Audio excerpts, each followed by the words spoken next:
Right, welcome back. Let's talk Chelsea now. They made more than they spent in the summer. So will they continue to spend in January? And that's the question to you, Carve. What do you think their strategy will be? Well, I think Chelsea are working really hard on signings, but not for January. They're focusing on preparing, signings for the summer of next year and also the summer of 2027. I know some Chelsea fans want the club to sign a new goalkeeper. That's not going to happen in January. Some Chelsea fans want them to sign another centre-back. That's not going to happen in January. Some fans want them to sign another defensive midfielder because Romeo Lavia is injured a lot of the time. Dario Isugo, who came in this summer, is out injured as well. A lot has been asked of Moises Caicedo, but Chelsea are not going to be signing a defensive midfielder this January either. I think a club the size of Chelsea, their business is really focused on summer windows. So I would expect it to be pretty quiet, but I think they're going to have a big summer next summer and also summer 2027. You mentioned Moises Caicedo. There's a case for him to be arguably the best midfielder in the world right now. I mean, he's just... I mean, I don't want to say it's a one-man team because it certainly isn't, but he's really starting for Chelsea right now, isn't he? Well, I was there Friday, and he's such a kind of clever player in that he covers the ground, covers the picture. You know, there's a picture forming, and he kind of gets himself in the middle of it, so that whatever you're trying to create as the opposing team, he kind of snuffs it out. So that's his art. He's efficient with the ball. His relationship with Hernandez, obviously a World Cup winner, is terrific. I think, Chelsea are very, very strong in that particular area. I don't see them strengthening or looking to strengthen there. And the one beauty of Caicedo is that he's always available. He's hardly ever not playing. So that's a great benefit to a team to have a player who's always there. I remember at Crystal Palace, Will Zaha was never injured. He's always getting fouled and brought down, but he's always available, And the importance of that, not just for the team, but for results, is massive. So he's been an unbelievably great signing for Chelsea and very much in the top kind of that pivot player, that number 6, the top 3-4 in the world for sure. We do have an update on him actually this evening. There's been talk that he may be getting a new Chelsea contract to reward him for his performances. My understanding of the situation is that his contract already, basically Chelsea, I think, have him tied down until 2033. So they're not going to be... They're not... Quite the distance, isn't it? There's nothing wrong with 8-year contracts. Exactly. I don't know why... So you're on here.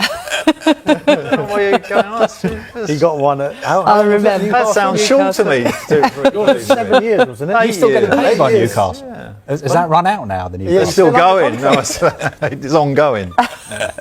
No, but seriously, just go back to Moises Caicedo. He won't, I think, be getting a new Chelsea contract because he's contracted until 2033. But I think what is going to happen behind the scenes in private is that the terms of his present deal are going to be improved.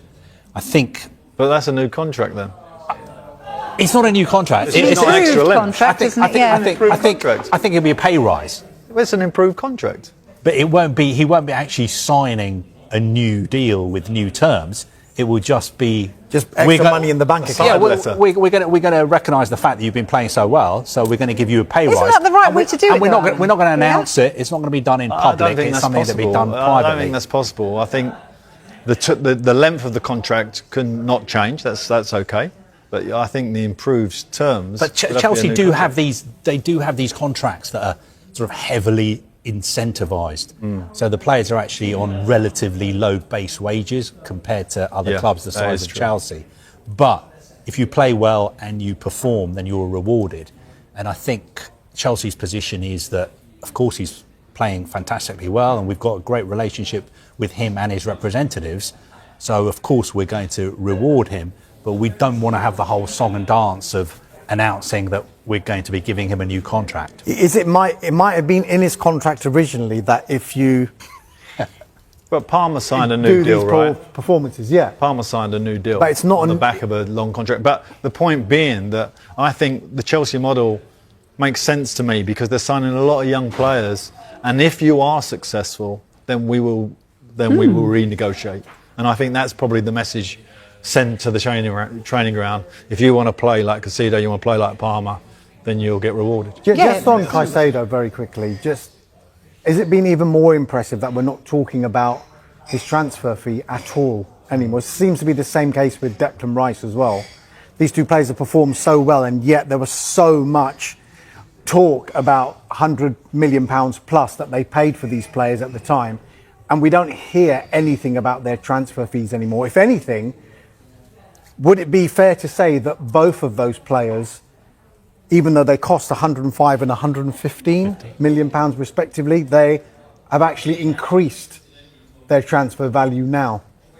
Well, possibly, but it just goes to show you the importance of that pivot role in modern football. It is so important, and Rodri, obviously Ballon d'Or holder at the moment, is because it releases fullbacks, it can release a centre back if that player is good enough to sit and do that job, plus be able to pass, be able to read the game.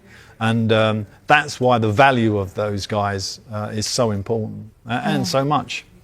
Interesting to see what's going to happen with Axel Disasi, because obviously he's been training away from the team, hasn't he? So do you think he'll move in January? What's happening there, Kove? You know what? I think there's a way back for Axel Disasi now. He was a member of this infamous Chelsea bomb squad last summer, training away from the first team squad.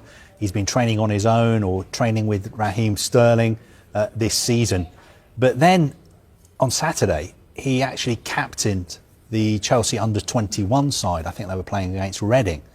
And our information this evening is that he's likely to return to training with the Chelsea first team squad as well. And I think between now and January, he may also play again for the first team. Now, does that mean that he's got a long-term future at Chelsea? I don't think so. I still think it's likely that he's going to leave in January. I think the reason he's going to return to the first team is not because he's got a future necessarily at Chelsea. It's more to get him playing and also to put him in the shop window as well. But obviously behind the scenes, he's been doing something that's impressed Chelsea, because not only did he play for the under-21s, but he captained them, and now we're led to believe that he'll be back in the first team picture as well. Alan, how usual or unusual is this system that Chelsea seem to have? But I think it does happen at other clubs as well. The players kind of get removed from the core training and they train on their own, and then potentially they come back or they do something else. Yeah. How well, I've actually taken that group when I was at Reading, and Tommy Burns was the manager. There's 4 or 5 players he wanted them to leave the football club, and it is a way of kind of forcing players to look at their futures rather than just plod along, come into training, think they're going to get a game, not going to get a game. No, you are not involved. So it's a tool for a manager. It's a tool I never used myself. I didn't like it. And it also causes damage to the squad, because players can look at that situation and think, no, well, that could be me in a different situation, and I would never want that. So the club shouldn't be doing that.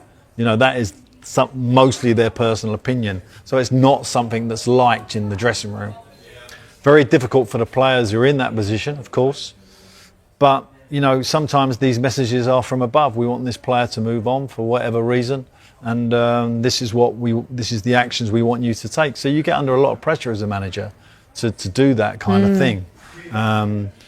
I don't know about this current situation, but actually him coming back to the group makes a lot of sense. Yeah. I'm sure in the dressing room that will be really well received by the other players. Yeah, and it would be a mark of I say boy, I mean, he's so young, but a mark of the man if he comes back and actually does really well in the team. Yeah.